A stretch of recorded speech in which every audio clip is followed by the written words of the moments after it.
Amados hermanos y hermanas en Cristo, en el mensaje anterior hablamos de los pensamientos, que es la capacidad que Dios le ha dado al ser humano sobre los que deberá tener dominio y control. Vimos que la función de la memoria en el cerebro, los recuerdos y el conocimiento almacenado y el proceso para retrotraerlos, todo eso en conjunto lo denominamos alma. Ahora bien, existen dos áreas diferentes en el alma, una cuyo origen viene de la verdad, es decir, de los pensamientos espirituales, y otra que proviene de la falsedad o del engaño, a saber, de los pensamientos carnales. Les dije que Satanás, a través de los pensamientos, controla esa área o parte del corazón que tiene su raíz en la falsedad, haciendo que piense y reaccione en forma carnal. Sin embargo, Satanás no puede controlar la parte almática, que viene de la verdad, es decir, no podrá influir en los pensamientos espirituales. Y es que los pensamientos espirituales están controlados por la verdad en su corazón, es decir, por su espíritu. Supongamos que hay alguien quien lo ha calumniado y le hace la vida difícil. Si aún tiene odio, ira y resentimiento en su corazón y le dicen que alguien habló mal de usted, los malos sentimientos y emociones nocivas se agitarán en su corazón y lo más probable es que comience a incubar odio, ira y rencor. Es decir, Satanás controlará la maldad y el engaño en su corazón a través de sus pensamientos y hará que se sienta mal, contrariado y resentido. No obstante, Satanás no podrá controlar a los que tienen solo bondad, amor en su corazón. En vez de esa maldad fluirá la verdad, que es la parte de espíritu en su corazón. Quizás se pregunte, ¿cómo puede estar en paz con los demás? Deberá cultivar buenos pensamientos, es decir, pensamientos espirituales de bondad. Si desea reflejar el carácter del Señor, deberá esforzarse por tener solo pensamientos espirituales, honestos y bondadosos. Sin embargo, como menciona la Biblia, el espíritu está dispuesto, pero la carne es débil. Habrá momentos en los que los malos pensamientos le vendrán a la mente, antes que los buenos. Ahora bien, ¿cómo podrá cortar con todos esos pensamientos negativos y nocivos y solo tener pensamientos buenos y veraces? En pocas palabras, deberá desechar de su corazón toda falsedad y llenarlo solo con la verdad. Así ya no tendrá más esos malos pensamientos de maldad, y como no habrá más maldad en su corazón, Satanás no lo podrá controlar. Si hay engaño y mentira en el corazón, tendrá pensamientos engañosos. No obstante, si hay verdad en su corazón, sus pensamientos serán veraces y edificantes. Mateo capítulo 9, versículo 4 nos dice, y conociendo Jesús los pensamientos de ellos, dijo, ¿por qué pensáis mal en vuestros corazones? En este verso, el Señor nos dice que los malos pensamientos vienen del corazón. Por otro lado, Lucas capítulo 2, versículo 19 explica, pero María guardaba todas estas cosas meditándolas en su corazón. Es decir, María, quien tenía un corazón bueno y bondadoso, grababa en su corazón todo lo que el ángel le dijo de Jesús y así lo pudo criar bien. Como verá, su corazón está estrechamente relacionado con sus pensamientos y también con lo que ve, oye, habla y sus actitudes. A medida que cultive su corazón de acuerdo a la palabra de verdad, no solo sus pensamientos, sino sus hechos, actitudes y comportamientos se transformarán. Quizás se pregunte, ¿qué debe hacer para llenar su corazón solo con la verdad? A continuación les explicaré cómo hacerlo. Primero, veamos que el corazón, lo que comprende, y cómo lo podrá transformar en un corazón que refleje el corazón de Dios. Espero que a través de este mensaje examine su corazón y así llegue a cultivar un corazón lleno solo con la verdad de Dios. El concepto de corazón incluye de manera general el carácter o la personalidad del ser humano. Es la sede de los sentimientos y ahí se localizan la inteligencia y la intuición. Es el espacio donde se generan los pensamientos, emociones o recuerdos del hombre en su relación con los demás. Sin embargo, Dios define el corazón como el mismo espíritu del ser humano, que incluye el conocimiento espiritual. Ahora bien, ¿qué es este espíritu y el conocimiento espiritual? Para responder a esta pregunta, veamos al primer hombre, Adán. Después de que Dios formó a Adán del polvo de la tierra, sopló en su nariz aliento de vida, y luego el hombre llegó a ser un ser viviente, es decir, un ser con espíritu vivo. Entonces, Dios comenzó a sembrar en el espíritu del hombre el conocimiento de vida y el conocimiento espiritual. El espíritu es la vida misma, pero para que ese espíritu vivo llegue a ser verdadera vida, Adán necesitaba el conocimiento sobre la vida. Por eso, Dios le enseñó a Adán el conocimiento espiritual. Dios creó a Adán con un espíritu vivo y puso en su espíritu el conocimiento de la verdad, como amor, gentileza, humildad, veracidad, paz, etc. Al llenarlo solo con el conocimiento espiritual, el espíritu mismo de Adán era su corazón. Entonces, no había distinción entre su espíritu y su corazón. En Adán no era necesaria la palabra corazón. Sin embargo, después de la desobediencia de Adán al comer del árbol del conocimiento del bien y del mal, su comunicación con Dios se interrumpió y Satanás, a través del alma, comenzó a poner en su corazón mentira, engaño, falsedad. Entonces, poco a poco, el conocimiento espiritual salió de su corazón y en su lugar, la maldad empezó a llenar ese espacio. Anteriormente, cuando solo tenía el conocimiento de la verdad, su corazón era el mismo espíritu. Pero a medida que entró la maldad, su espíritu ya no se le podía llamar espíritu, entonces se le llamó corazón. No obstante, el aliento de vida que Dios inicialmente sopló en el hombre permaneció en su corazón, como la semilla de vida, porque es el poder primigenio original de Dios, que no puede extinguirse. Desde la desobediencia de Adán, esta semilla de vida ha estado en el corazón de los hombres cubierta por el alma. En otras palabras, el corazón del hombre, cuando está lleno de la misma verdad, se le llama espíritu. Sin embargo, a medida que se transforma en carnal, ya no puede llamarse espíritu, sino corazón. Anteriormente expliqué cómo Adán, cuyo corazón era espíritu mismo, se convirtió en un hombre carnal. A través del proceso inverso, su corazón podrá volver a ser espíritu. Para ello, deberá bloquear la acción de su parte almática, que proviene de Satanás, que controla la falsedad en su corazón, y llenar su corazón con el conocimiento de la verdad que viene del Espíritu Santo. Cuando su corazón se llene por completo del conocimiento de la verdad, finalmente se convertirá en espíritu. En otras palabras, solo después que deseche todo engaño y falsedad en su corazón y lo llene de la verdad con la ayuda del Espíritu Santo, su corazón será un corazón de espíritu. El corazón del hombre se compone de 3 áreas, a saber, la primera es la parte de verdad, la segunda es su naturaleza, que incluye la conciencia, y la tercera es el espacio de maldad o falsedad, es decir, el área oscura del corazón. Romanos capítulo 7, versículo del 22 al 23 explica, porque según el hombre interior me deleito en la ley de Dios, pero veo otra ley en mis miembros que se rebela contra la ley de mi mente y que me lleva cautivo a la ley del pecado que está en mis miembros. Aquí, el hombre interior significa la parte de verdad del corazón, que se deleita en la ley de Dios. Es decir, gráficamente el corazón blanco. Luego tenemos la ley de mi mente, que se refiere a la conciencia. Y por último, la ley del pecado, que significa la parte de mentira y maldad del corazón, que lo representamos por el corazón negro, que es lo que implanta el diablo y Satanás. Entre estos factores que componen su corazón, ¿cuál debería desechar? Sin duda, deberá desechar la parte de maldad y falsedad en su corazón, que se manifiesta como la ley del pecado. Además, también tendrá que hallar la falsedad en la ley de su mente, es decir, en su conciencia, y transformarla en perfecta verdad, debido a que la falsedad es totalmente opuesta a la verdad. Podrá fácilmente descubrirla y desecharla. Sin embargo, el problema es que la falsedad en su naturaleza y la maldad en su conciencia no podrá hallarla ni tampoco desecharla tan fácilmente. De esa naturaleza y conciencia se origina su propio patrón de juicio y forma de pensar, que determina lo que está bien y lo que está mal. Descubrir este tipo de maldad es más difícil que hallar los pecados que son obvios y evidentes. Déjeme darle algunos ejemplos para aclarar este punto. Supongamos que un muchacho ha crecido en una familia donde sus padres no discutían ni peleaban y rara vez expresaban su opinión. Y otro muchacho se ha desarrollado en una familia extrovertida y ha aprendido a expresar bien su propia opinión.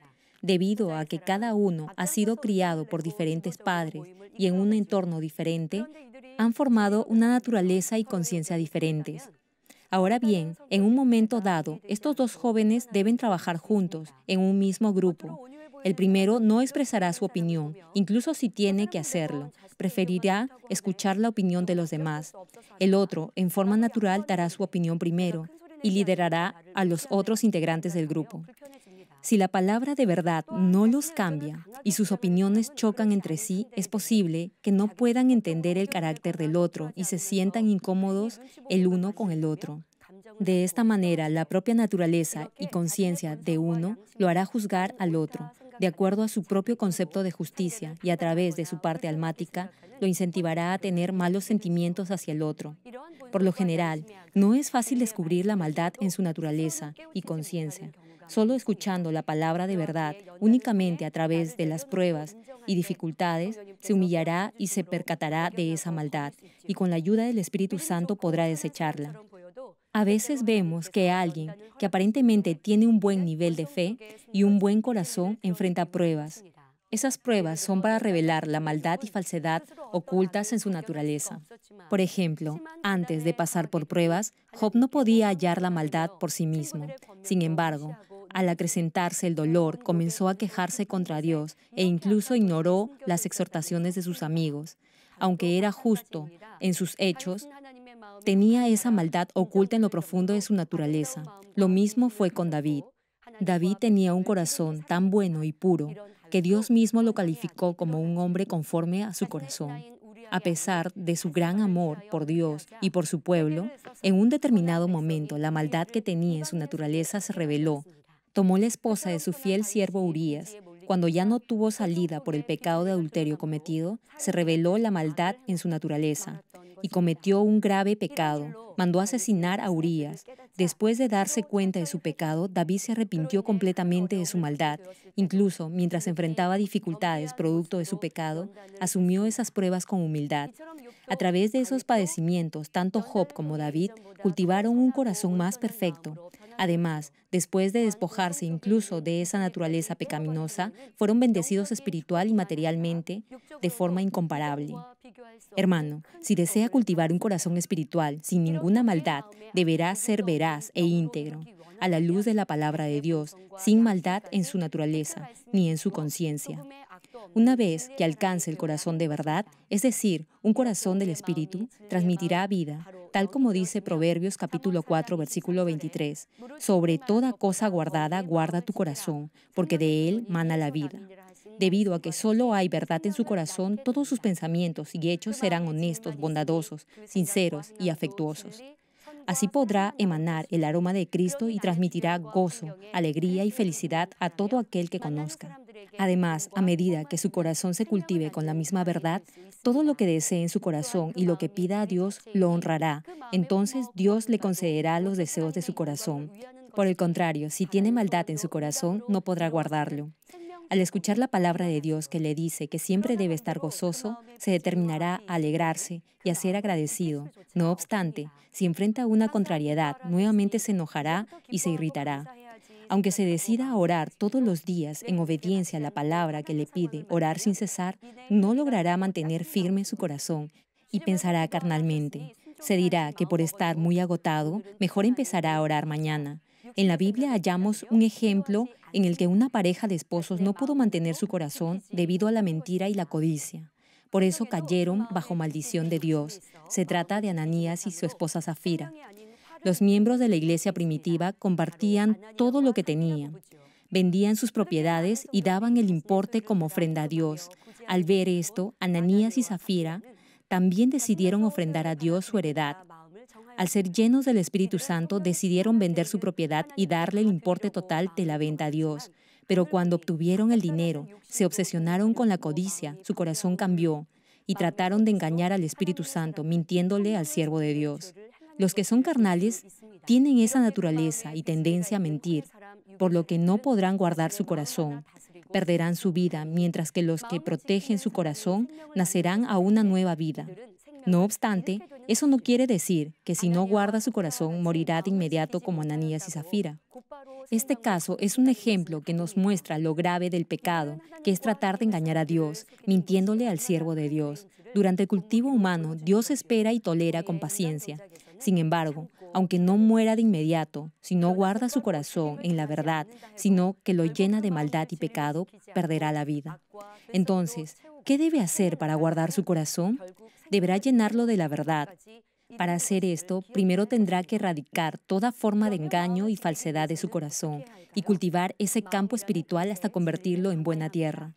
Primera de Corintios, capítulo 3, versículo 9, dice: y ustedes son el campo de cultivo de Dios. Y en el capítulo 13 del Evangelio de Mateo, el Señor categoriza el corazón del ser humano en 4 diferentes clases, a saber, el campo al borde del camino, el terreno rocoso, el que está lleno de espinos y la buena tierra. En primer lugar, deberá arar el campo espiritual de su corazón, endurecido por la falsedad, limpiarlo de las piedras que dificultan que las semillas broten, y arrancar toda espina, que son los pensamientos carnales que le impiden dar fruto, tentándolo con las preocupaciones de este mundo y el engaño por adquirir riquezas. A través de este proceso, su corazón llegará a ser una buena tierra. Para lograrlo, deberá desechar lo que la Biblia le dice debe desechar y no hacer lo que la Biblia le dice no debe hacer. Estos mandamientos incluyen luchar contra el pecado hasta derramar sangre, abstenerse de toda forma de maldad, no odiar, no enojarse, no cometer adulterio, no mentir y no codiciar las posesiones de los demás. En segundo lugar, después de haber cultivado su corazón y haberlo transformado en buena tierra, deberá llenarlo con bondad. Una buena tierra se refiere al campo espiritual del corazón que está limpio de toda maldad. Primero, deberá sembrar la semilla de la palabra de Dios. Es decir, deberá vivir de acuerdo a los mandamientos de Dios, tales como hacer el bien, amar, perdonar, estar gozoso, dar gracias, orar, etc. Tercero, deberá perfeccionarse practicando la palabra de Dios, desechar toda mentira y vivir conforme a la voluntad de Dios, y continuar obedeciendo hasta que sus hechos y acciones sean perfectos. Para obedecer la palabra de Dios necesitará la ayuda del Espíritu Santo. En otras palabras, podrá guardar su corazón si vive obedeciendo la guía y dirección del Espíritu Santo. Si recibe el Espíritu Santo, desecha esa tendencia o ese corazón de engaño y mentira, siguiendo la guía del Espíritu Santo, y llena su naturaleza y conciencia con la verdad, su corazón vendrá a ser el mismo Espíritu. Si no tiene nada malo o falso, su espíritu y la verdad misma serán su corazón. Es decir, solo si guarda su corazón en la verdad, su espíritu, que es el origen de la vida, revivirá, es decir, volverá a nacer. Después de desechar la maldad y falsedad y llenar su corazón de verdad, deberá esforzarse por alcanzar un nivel espiritual más profundo y ser partícipe de la naturaleza divina. Eso significa que deberá ensanchar su corazón. Mateo capítulo 5, versículo 48 dice: Sed pues vosotros perfectos, como vuestro Padre que está en los cielos es perfecto. Cuando su corazón se limpie, deberá ensancharlo llenándolo de bondad y amor, que son atributos de Dios, y así hacer que su corazón se asemeje más al corazón de Dios. Ahora, hablemos de la capacidad o tamaño del corazón. Primero, ¿de qué tamaño se imagina que es el corazón de Dios? El corazón de Dios es más grande que el universo. Siendo el diseñador y creador del universo, todo lo que existe en el universo está en su corazón. Dios es ilimitado en poder y capacidad. Sin embargo, el corazón del hombre es limitado. Después de volver a nacer, es decir, luego que su espíritu, que estaba muerto o inactivo, revive, deberá crecer hasta llenar su corazón con el conocimiento espiritual. De ahí que el corazón de cada uno será diferente en amplitud, disposición, capacidad y actitud. Y eso será porque el ser humano tiene alma y porque ya tiene implantada la mentira y la maldad en su naturaleza. Dependiendo de lo que haya ingresado en su cerebro como conocimiento, su corazón estará más o menos limitado en amplitud y capacidad. Como lo que cada uno ingresa o graba en su alma es diferente, el corazón de cada uno igualmente será diferente. Entonces, ¿cómo podrás un ser humano entender el corazón de Dios con sus propios pensamientos? Isaías capítulo 55, versículo 9 nos dice: Como son más altos los cielos que la tierra, así son mis caminos más altos que vuestros caminos, y mis pensamientos más que vuestros pensamientos. La mentira y el engaño se impregnan en su corazón a través de los pensamientos, y eso va en contra del corazón de Dios e incentiva los pensamientos egoístas y la mente egocéntrica. Con ese germen de maldad en su corazón, no podrá entender a los demás. Si tiene un corazón malvado, causará problemas y conflictos con otros. Buscará su propio beneficio y ventaja. No obstante, lo contrario a este corazón es el corazón de bondad y de espíritu, es decir, un corazón honesto e íntegro. Debido a que la bondad y el espíritu son atributos de Dios, su corazón se ensanchará en la medida en que cultive más la bondad, el amor y el espíritu. Aquí termino. Amados hermanos y hermanas en Cristo, para comprender mejor lo que acabo de mencionar, hablemos del corazón que tenían los padres de la fe y sus hechos y acciones. La Biblia también menciona a otros personajes que tenían un corazón mezquino y egoísta. Primero, hablaremos del corazón de Abraham. Cuando las posesiones de Abraham y de su sobrino Lot aumentaron de tal manera que el lugar donde estaban no bastaba para alimentar a tantos animales y ya no podían vivir juntos, entonces Abraham, con ese corazón desinteresado y generoso, dejó que su sobrino eligiera la mejor tierra. Sin embargo, Lot, aunque se había hecho rico gracias a Abraham, debido al corazón mezquino que tenía, escogió primero la mejor tierra. Ahora, veamos el corazón de José, quien llegó a ser primer ministro de Egipto. Fue vendido como esclavo a Egipto por la envidia y los celos de sus hermanos, y sirvió en la casa de Potifar, capitán de la guardia de Faraón. No obstante, en vez de lamentar sus circunstancias y guardar odio en su corazón, obró de acuerdo a la voluntad de Dios y se esforzó en todo lo que hacía. Podemos ver el buen corazón que tenía. Incluso cuando fue encarcelado falsamente, inculpado, José dependió de Dios y sirvió con esmero, y en la medida en que ensanchó su corazón de esa manera, Dios finalmente lo puso a cargo de toda la tierra de Egipto. Luego, cuando se reunió con sus hermanos, no mostró ningún odio ni se quejó. En cambio, los consoló. Comparado con sus hermanos, José tenía un corazón bondadoso, tierno y compasivo. Debido a que poseía ese corazón recto y justo, Dios lo usó como instrumento para su gloria. Además, han habido otros personajes con un corazón lleno de amor y bondad, como Moisés, Elías, Daniel y sus 3 amigos, el apóstol Pablo y Juan el Bautista. Todos ellos vivieron con honestidad, sin comprometer sus principios, siendo fieles, teniendo un ferviente amor espiritual y guardando su corazón. Así pudieron dar vida a otros. En este momento deseo que mediten la vida y en el corazón íntegro y veraz de los padres de la fe e intente comparar su vida con la de ellos. Los ejemplos opuestos son Judas Iscariote, Balaán y el rey Asa. No pudieron guardar su corazón y cambiaron, y terminaron trágicamente destruidos por su propia maldad. En un momento de sus vidas, amaron a Dios y Dios los amó. Sin embargo, con el paso del tiempo sus corazones cambiaron, se alejaron de Dios y cayeron bajo el dominio de Satanás. Una pregunta, hermano.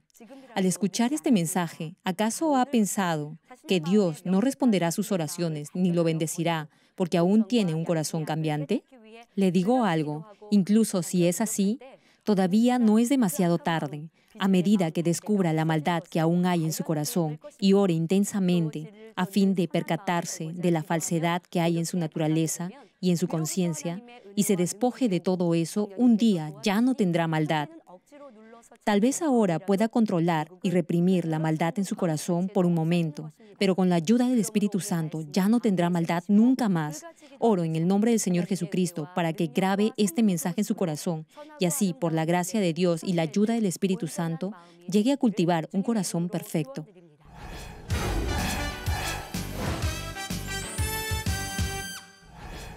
Aleluya, Dios Todopoderoso de amor, pon tu mano sobre todos los televidentes de enlace que están recibiendo por fe esta oración y manifiesta tu poder que trasciende el tiempo y el espacio en todos tus hijos alrededor del mundo. Dale la fe para que puedan creer con todo su corazón y echen fuera todo pensamiento negativo y toda duda. Quita de ellos todas sus cargas y sufrimientos. Que toda herida, dolor y jaqueca desaparezcan. Quema con el fuego del Espíritu Santo desde la cabeza a los pies, cada coyuntura, órgano interno, nervio, tejido y célula. Ordeno, en el nombre de Jesucristo, al diablo y a Satanás, a toda enfermedad, virus y bacteria, fuera. Que la luz de tu Espíritu venga. Quema con el fuego del Espíritu Santo toda enfermedad terminal y endémica, toda enfermedad contagiosa, resfriado, gripe, influenza, tos y fiebre, fuera. Padre, te ruego que protejas a tus hijos de toda bacteria y virus y de todo tipo de accidente. Sana todo tipo de cáncer, incluyendo cáncer al estómago, a la próstata, al pulmón, al hígado, al colon, al útero, al intestino, cáncer de mama y toda otra enfermedad como el SIDA, leucemia, apoplejía cerebral, presión arterial alta y baja, enfermedades cardiovasculares y pulmonares, enfermedades de la piel e inflamación, toda polio, parálisis, derrame cerebral, artritis y hernia hernia, fuera. Sana toda clase de dolor de espalda, lumbago, hernia, a los discos, jaqueca y toda clase de neuralgia, fatiga, enfermedad a la tiroides, epilepsia, autismo, depresión, neurosis, bipolaridad y todo tipo de enfermedades mentales, fuera. Que toda parte paralizada del cuerpo recobre su movimiento, que los cojos y tullidos se levanten y caminen. Restaura la vista de los que no pueden ver bien. Sana toda miopía, astigmatismo, glaucoma y toda afección ocular. Que los ciegos vean, los sordos oigan y los mudos hablen. Restaura los huesos fracturados y sana toda quemadura. Limpia y libera a los que son adictos a alguna droga, narcóticos o sustancia tóxica. Regenera los nervios, tejidos y células muertas. Que los muertos vuelvan a la vida. Bendice con hijos a los que no pueden concebir. Ordeno, en el nombre de Jesucristo, al diablo y a Satanás, y a toda potestad del aire y toda fuerza del mal, fuera. Todo poder de las tinieblas, espíritus malignos, perversos, deshonestos, engañadores, espíritus de división, de tentación, de mentira y todo espíritu de iniquidad, fuera. Ato a toda fuerza de la oscuridad y de maldad, y que la luz de tu espíritu descienda sobre tus hijos. Padre, dales la fuerza necesaria para que puedan clamar en oración y se despojen de todo pecado y vivan en santidad. Que sus almas prosperen, tengan salud y todo les vaya bien, y que sus familias sean evangelizadas. Protege a tus hijos durante esta semana de todo tipo de accidente, bendícelos y prospera todo lo que hagan. Guarda y protege sus hogares, trabajos y negocios con el muro de fuego del Espíritu Santo, y que en todo lo que hagan y digan, honren tu nombre, para que con toda confianza declaren que tú has respondido sus oraciones y que los has bendecido. Gracias, Padre, a ti sea toda la gloria. He orado en el nombre de nuestro Señor Jesucristo. 아멘.